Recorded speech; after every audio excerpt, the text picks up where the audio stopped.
Today we are cooking pumpkins. So you can grill them, you can roast them, you can bake them, but I like pumpkin soup.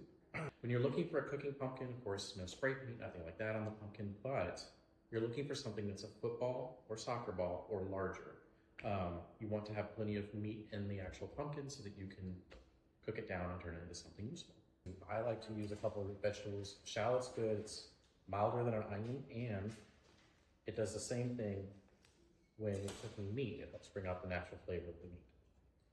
Throw in is of course our onions. We're gonna sweat them out a little bit.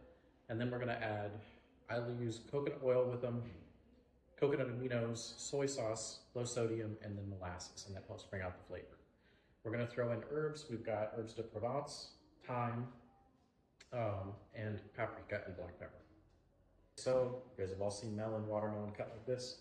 That's how you do it. It's a whole lot easier to work with it that way. You also don't want the vegetable wet when you're cutting it. They have a natural viscosity to them. You want to avoid that. And then best thing here is to take a carrot peeler and just kind of peel the outside. Don't have all those today, so we're going to be doing knife skills. When you do cut it with a knife, you're going to lose a lot of the meat.